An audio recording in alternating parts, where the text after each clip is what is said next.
Chapter 4, My Brother the Bird. We live near Central Park. On nice days, I like to play there after school. I'm allowed to walk over by myself as long as I'm going to be with friends. My mother doesn't want me hanging around the park alone. For one thing, Jimmy Fargo has been mugged 3 times, twice for his bicycle and once for his money. Only he didn't have any to give the muggers. I've never been mugged, but sooner or later I probably will be. My father's told me what to do. Give the muggers whatever they want and try not to get hit on the head.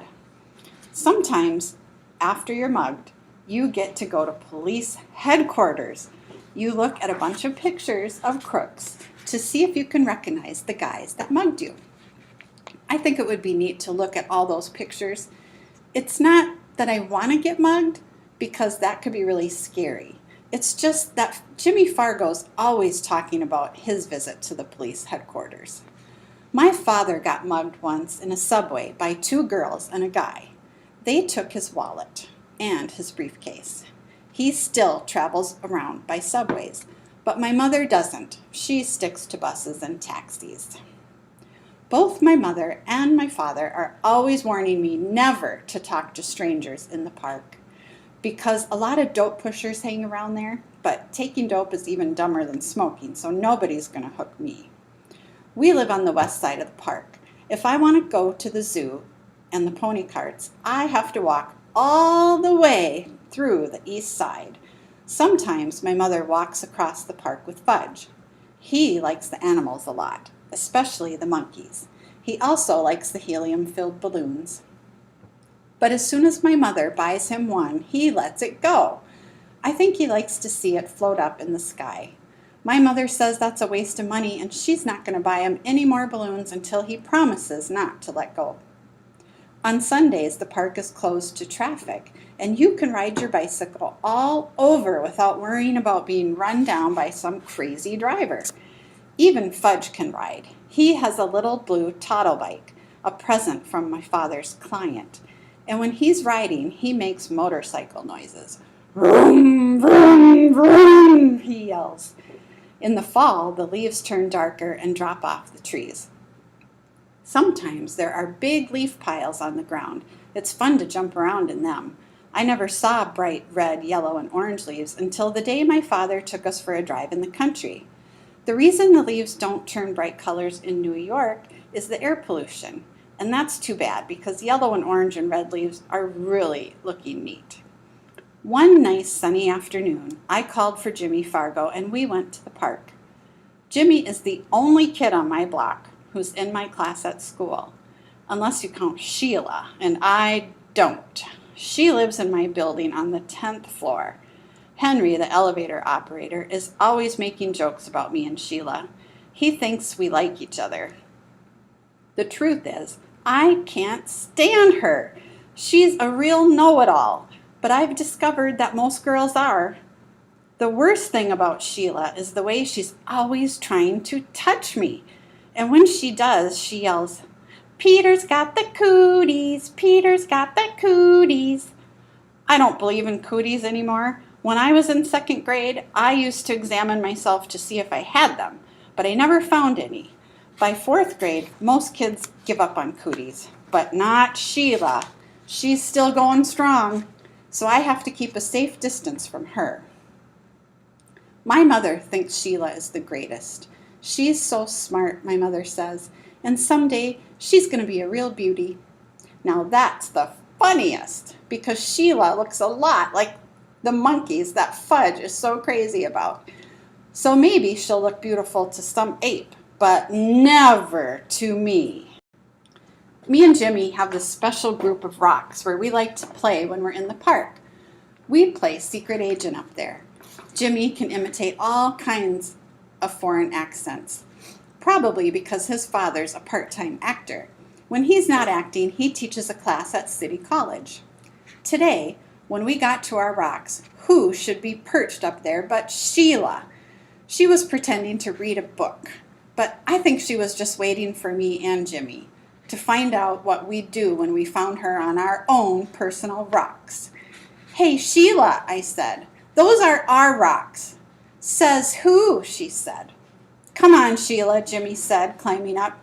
You know me and Peter hang out here. Too bad for you, Sheila said. Oh, Sheila, I shouted, go and find yourself another rock. I like this one, she said, as if she owned the park. So why don't you two go find another rock? Just then, who should come tearing down the path but Fudge. My mother was right behind him, hollering, Fudgy, wait for Mommy. But when Fudge gets going, he doesn't wait for anybody. He was after some pigeons. Birdie, here, Birdie, he called. That brother of mine loves birds, but he can't get it through his head that the birds aren't about to let him catch them. Hi, Mom, I said. My mother stopped running. Peter, I am glad to see you. I can't keep up with Fudge. Mrs. Hatcher! Oh, Mrs. Hatcher, Sheila called, scrambling down from our rock. I'll watch Fudge for you. I'll take very good care of him. Can I, Mrs. Hatcher? Oh, please. Sheila jumped down and begged some more. Jimmy gave me an elbow in the ribs. He thought that my mother would let Sheila watch Fudge, and then we'd be rid of her. We'd be free to play secret agent. But Jimmy didn't know that my mother would never trust Sheila with her dear little boy. Fudge, in the meantime, was screaming, Come back, birdies! Come back to Fudgy! Then my mother did a strange thing. She checked her watch and said, You know, I do have to run back to the apartment. I forgot to turn on the oven. Do you really think you could keep an eye on Fudge for just 10 minutes? Of course I can, Mrs. Hatcher, Sheila said. I know all about babysitting from my sister. Sheila's sister Libby is in 7th grade. She's about as beautiful as Sheila. The only difference is she's bigger. My mother hesitated. I don't know, she said. I've never left Fudge before. She looked at me. Peter? What? Will you and Jimmy help Sheila watch Fudge while I run home for a minute? Oh, Mom, do we have to? Please, Peter, I'll be right back. I'll feel better if all 3 of you are watching him. What do you say? I asked Jimmy. Sure, he answered. Why not? But I'm in charge of Fudgy, aren't I, Sheila? Asked my mother.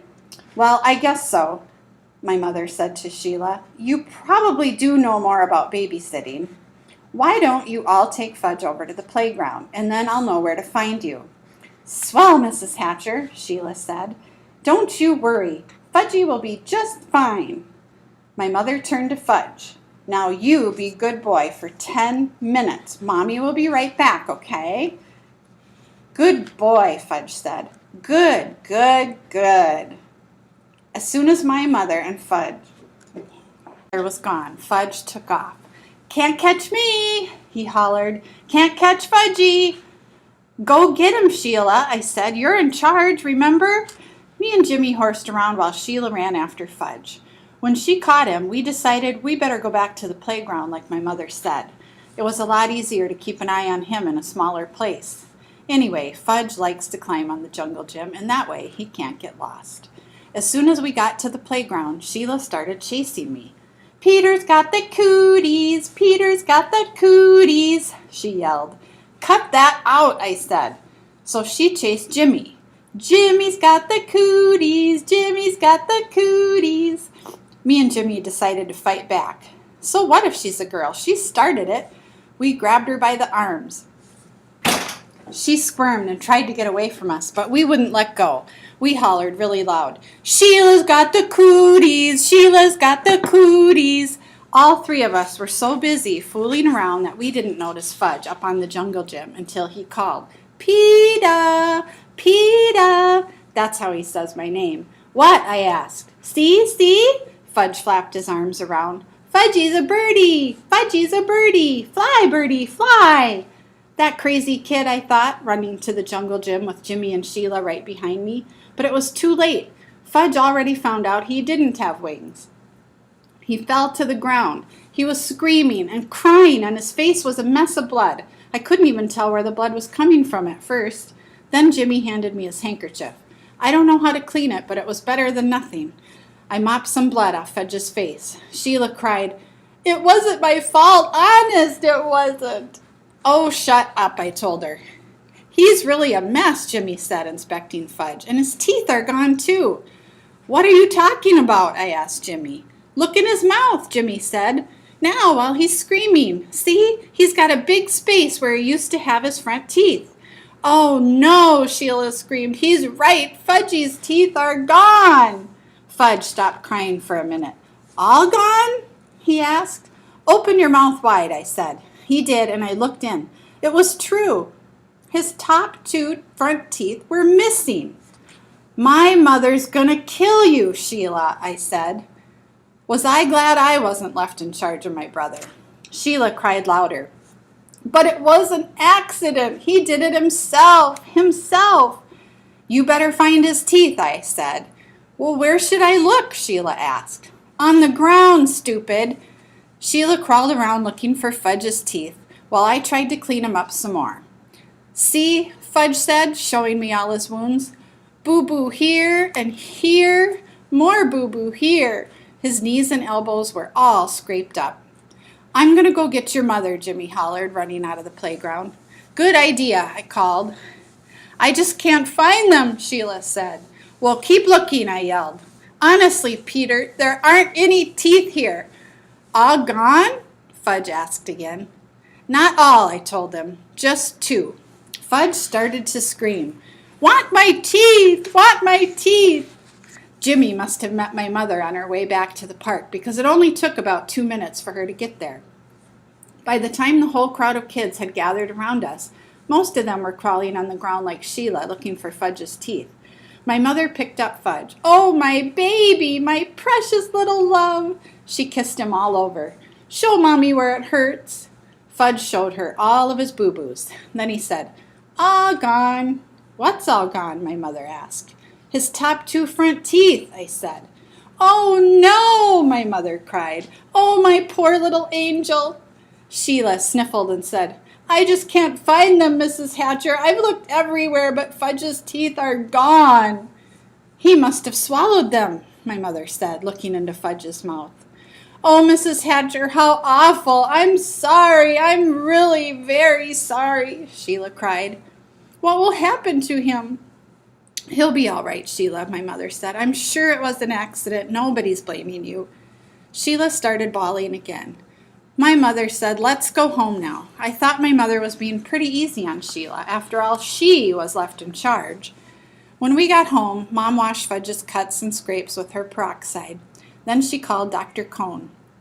He told her to take Fudge to the dentist. So my mother called Dr. Brown's office and made an appointment for the next day. When that was done, she gave Fudge some socks to play with.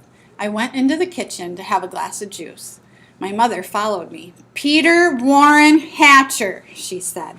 I'm sorry that I can't trust you for just 10 minutes. Me? I asked. Trust me? What's this got to do with me? My mother raised her voice. I left your brother with you for 10 minutes, and just look what happened. I'm disgusted with you. It was Sheila's fault, I said. It was Sheila's fault, I said. You said Sheila was in charge, so how come you're mad at me and not Sheila? I just am, my mother shouted. I ran to my room and slammed the door. I watched Dribble walk around on his favorite rock. My mother's the meanest mother in the whole world, I told my turtle. She loves Fudge more than me. She doesn't even love me anymore. She doesn't even like me. Maybe I'm not her real son. Maybe somebody left me in a basket on her doorstep. My real mother is probably a beautiful princess. I'll bet she'd like to have me back. Nobody needs me around here, that's for sure. I didn't eat much for supper that night, and I had a lot of trouble falling asleep. The next morning, my mother came into my room and sat down on my bed. I didn't look at her. Peter, she said. I didn't answer. Peter, I said some things yesterday that I didn't really mean. I looked at her. Honest? I asked. Yes. You see, I was very upset over Fudge's accident, and I had to blame somebody, so I picked on you. Yes, I said, you sure did. It wasn't your fault, though. I know that. It was an accident. It could have happened even if I had been in the playground myself. He wanted to fly, I said. He thought he was a bird. I don't think he'll try to fly again, my mother said. Me neither, I told her. Then we both laughed, and I knew she was my real mother after all.